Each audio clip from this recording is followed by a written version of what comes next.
students! How is everyone doing? Hope you're having a great time today. Just sit back, watch this video, and learn the things that we will be discussing here. Today we will identify the ways on how to reduce the consequences and or the likelihood that illness, injury, or even death to happen. To start with, I will be showing you pictures. So you have to observe them and tell me what is wrong in the pictures.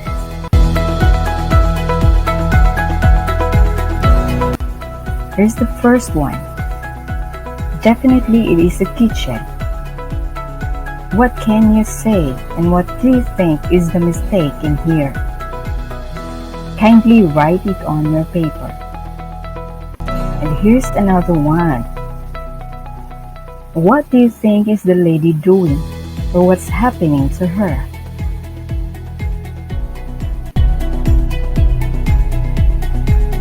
And this one too. I hope she's doing fine, but I guess she's not. What do you think?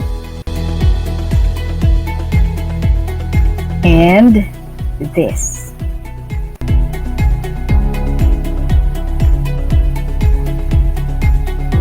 These pictures tell us that there's something wrong.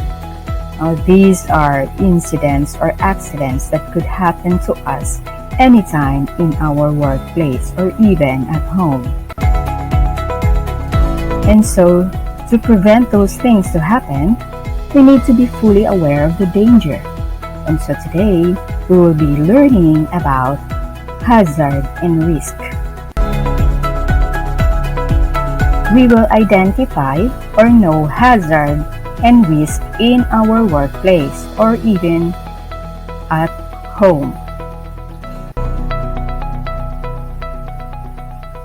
And so here is our lesson objectives. At the end of the lesson, you are expected to first define and differentiate hazards and risks. Identify hazards and risks in the workplace. Know the safety procedure in the workplace. Let us define first what is hazard and what is risk. So let us have hazard first. Hazard is an agent which has the potential to cause harm to a vulnerable target. Example of hazard is electricity, chemicals, noise, a bully at work, or stress, and etc. A target could be anyone or anything that is vulnerable to pain or death.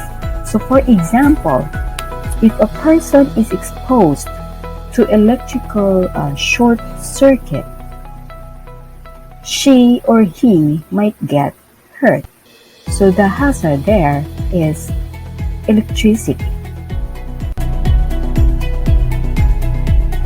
Risk. Risk is a situation involving exposure to danger, or it is the chance, high or low, that any hazard will actually cause somebody harm. So for example, if a person is exposed to electrical short circuit, there is a chance that she or he will be at risk of electrocuted or worse, die of electrocution.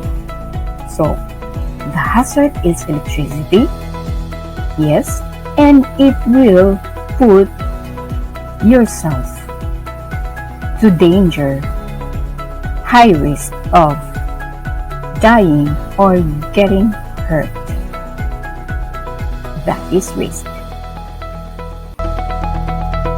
And to further understand hazard and risk, let us differentiate the terms. Here is an illustration. Kindly observe the picture. So for example, in a beach, or say when you go to the beach infested with sharks, or even just knowing rather that sharks are frequent in this area or in this beach, simply tell us that there is danger or there is hazard, shark hazard, something that will cause us harm. Now, the next thing is, will you still decide to go swimming? If yes, then what is the risk that you will get harmed? Knowing that there is hazard or danger, if you still chose to come into the water, then you are putting your life at risk. Okay? Hazard plus exposure is equal to risk, high risk. Actually, high risk of getting killed or torn by that thing called shark.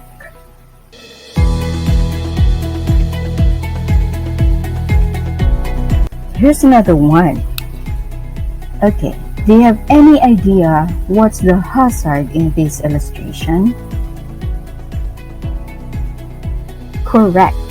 It is COVID-19 virus. Is the virus dangerous? Yes, in fact, it is deadly.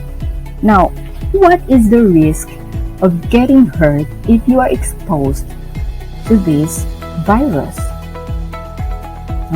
If you are not immune or your immune system is way too low, and if you are not vaccinated for COVID-19 prevention or protection, chances are you will be severely sick and suffer respiratory problems, or worse, you will be at high risk of dying. Now remember that being risky or being in a risky situation is never a positive thing. It is always negative situation that could happen to you or to us when you or we are exposed to a hazard. Anyway, do you now get the difference between hazard and risk? Okay, then let's proceed to identifying hazard and risk in our workplace or even at home. So, there are types, actually we will learn 6 types of hazard and risk that can be found in our workplace.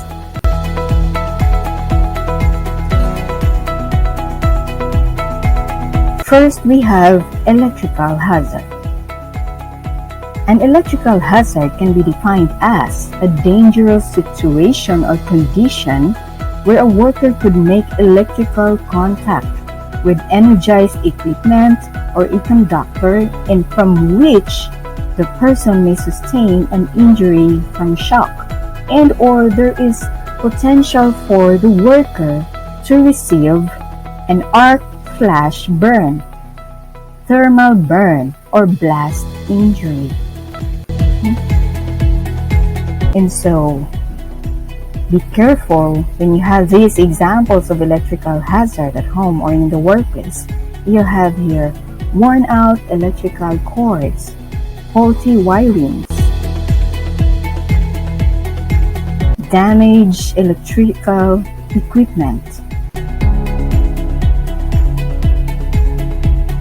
overloading of circuit, short circuit due to long hours of usage.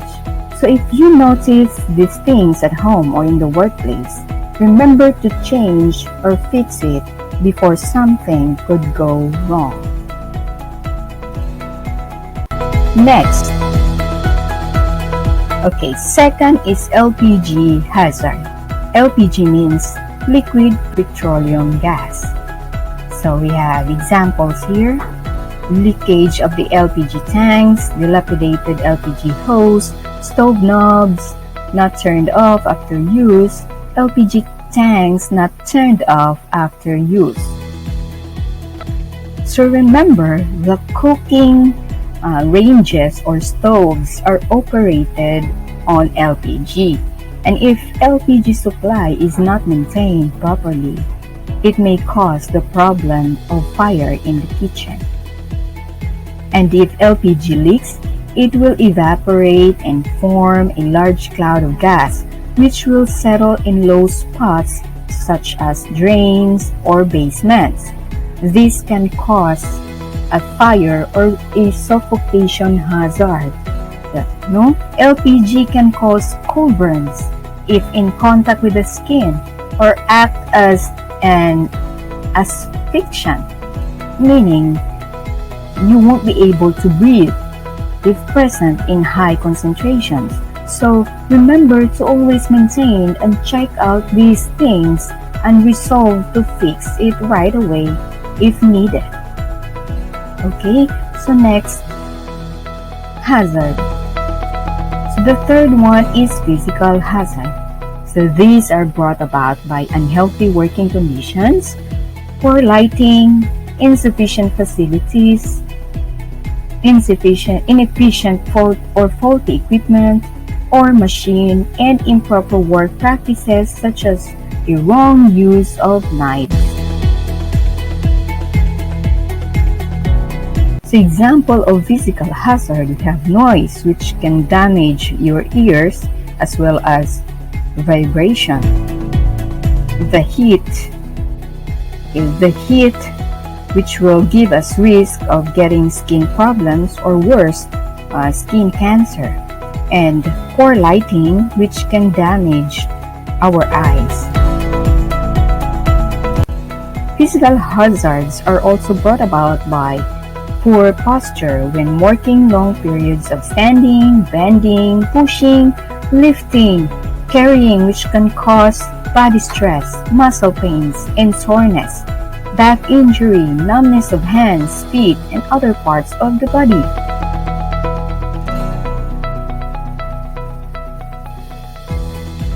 As you observe in the picture, it shows people suffering from back pains, lumbar pain or neck pain, which is the result of poor posture.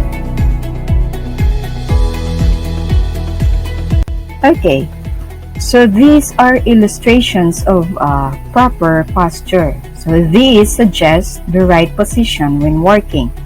Bottom line here is that whatever you are doing, you should observe proper posture.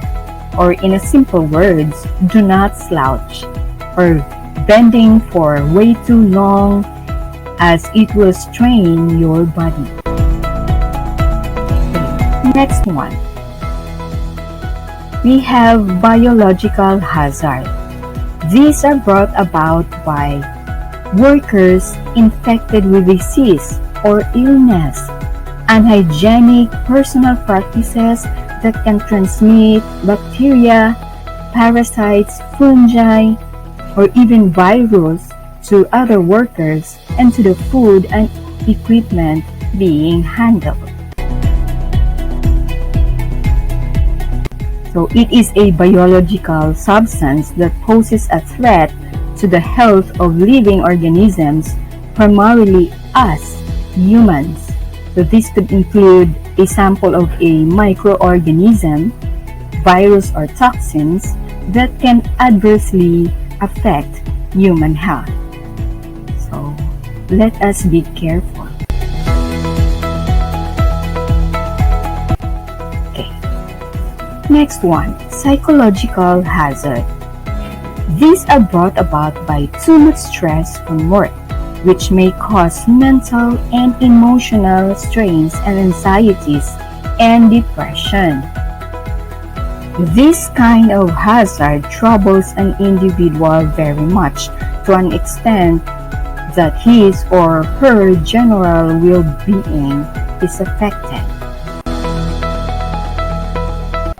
So, examples of psychological hazards include work-related stress, whose casual factors include excessive working time and overwork, and also violence from outside organizations, bullying, it's rampant today, bullying, which may include emotional and verbal abuse, sexual harassment, mobbing, burnout, and many others. So if you experience this kind of hazard, please seek help from your friends or from professionals.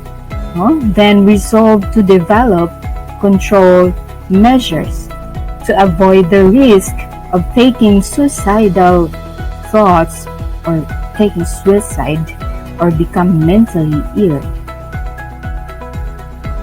Okay, and lastly, chemical hazards. These are brought about by the use of chemicals such as disinfectants for cleaning equipment and floorings, fumes, and also smokes from cooking. Now, a chemical hazard is simply the risk involved with using a chemical.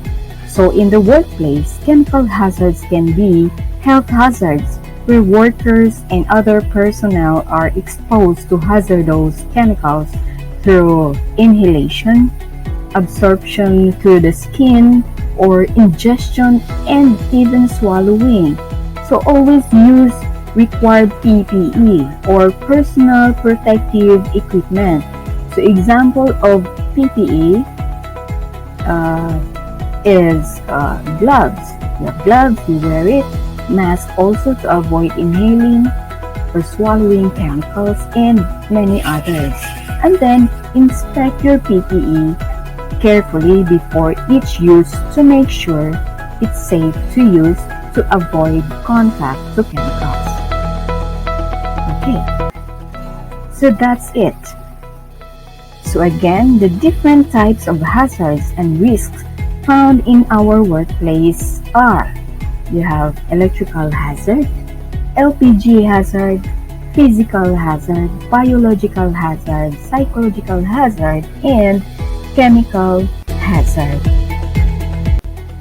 And so to prevent mishaps in the kitchen, let us know these kitchen safety procedures. Okay? If you can read with me, then let's go over it. First, every worker should have a full orientation and training of the kitchen and kitchen operations. Second, outlets and switches should be located near the appliances and equipment.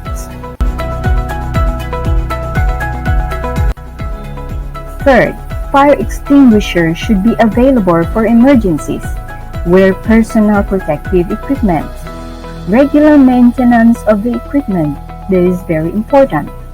Keep sanitation high in the workplace.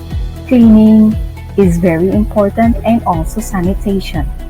Remember that your most important obligation is to protect the health of your customers. And lastly, a first aid kit should be on hand in case of emergency. Okay, now let us see if you have learned from our discussion. Okay, on your paper, you write your answer. And the instruction is, observe the picture that I will show you after this. No? List down at least 3 hazards you can find in the picture and identify what type of hazard is it. Okay? Here it goes.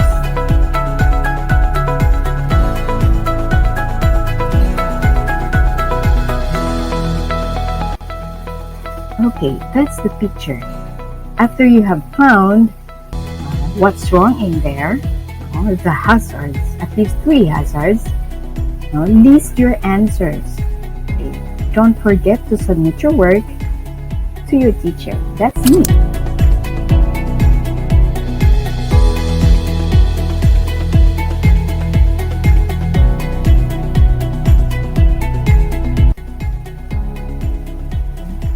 And that's all for our lesson.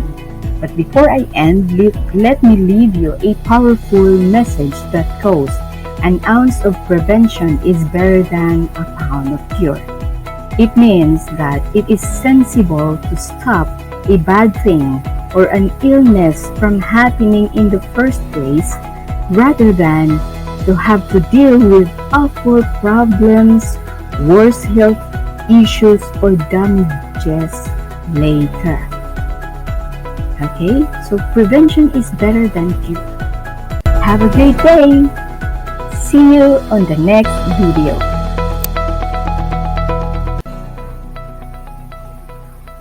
Thank you very much.